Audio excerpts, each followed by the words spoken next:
ঢাকা বিশ্ববিদ্যালয়ের কেন্দ্রীয় ছাত্র সংসদ ডাকসু নির্বাচনে বিজয়ী হওয়ার পরেও নিজেকে বিপি হিসেবে পরিচয় দিতে চান না সাদিক কায়েম। তিনি বলেন, ডাকসু নির্বাচন শুধু একটি আনুষ্ঠানিকতা ছিল না, এটি ছিল ছাত্র সমাজের আশা আকাঙ্ক্ষার প্রতিফলন। কিন্তু বাস্তবতার কারণে আমি নিজেকে বিপি হিসেবে পরিচয় দিতে চাই না। অনেকে প্রশ্ন তুলেছেন, বিজয় হয়েও কেন তিনি এই পরিচয় থেকে দূরে থাকতে চান। এ প্রসঙ্গে সাদিক কায়েম জানান, ডাকসুর আসল শক্তি হলো ছাত্র সমাজ, কোনো পদবি নয়। তাই তিনি পদবীর চেয়ে দায়িত্বকেই বেশি গুরুত্ব দিতে চান। আসসালামু আলাইকুম রহমতুল্লাহ। বিসমিল্লাহির রহমানির রহিম। সম্মানিত সাংবাদিকবৃন্দ, আপনাদের সবাইকে আন্তরিক মোবারকবাদ জ্ঞাপন করছি। ডাকসু নির্বাচনে জয় অথবা পরাজয়ের কিছু নেই। ডাকসু নির্বাচনের মাধ্যমে জুলাইয়ের প্রজন্ম বিজয়ী হয়েছে।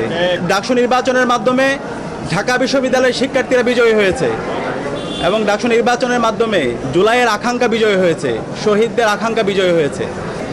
প্রিয় উপস্থিতি, ডাকসু নির্বাচনের মাধ্যমে ঢাকা বিশ্ববিদ্যালয়ের শিক্ষার্থীরা আমাদের উপর নেতৃত্বের আমানত রেখেছে।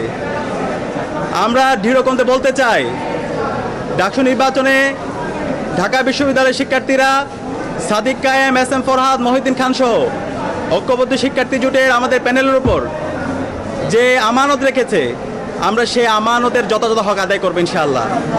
আমরা কথা দিচ্ছি, আমাদের শিক্ষার্থীদের যে স্বপ্নের ক্যাম্পাস, সেই স্বপ্নের ক্যাম্পাস বিনির্মাণ না হওয়ার আগ পর্যন্ত আমরা থামবো না। আমরা আমাদের লড়াই চালিয়ে যাব ইনশাআল্লাহ। আমি ডাকসুর ভিপি হিসাবে আপনাদেরকে আমি পরিচয় দিতে চাই না। ঢাকা বিশ্ববিদ্যালয়ের শিক্ষার্থীদের কাছে আমি ডাকসুর ভিপি হিসাবে পরিচয় দিতে চাই না। আমি আমার বোনের একজন ভাই হিসাবে আমাকে পরিচয় দিতে চাই। আমার একজন ছোট ভাইয়ের বড় ভাই হিসাবে আমি পরিচয় দিতে চাই। আমার একজন বড় ভাইয়ের স্নেহের ছোট ভাই হিসাবে পরিচয় দিতে চাই।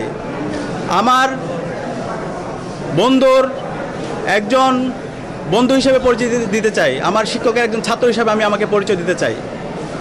আমি কথা দিচ্ছি, সাদিক কায়েমকে আপনারা যেভাবে দেখেছেন, ডাকসুর বিপি হওয়ার পরও তার কোনো পরিবর্তন হবে না ইনশাআল্লাহ।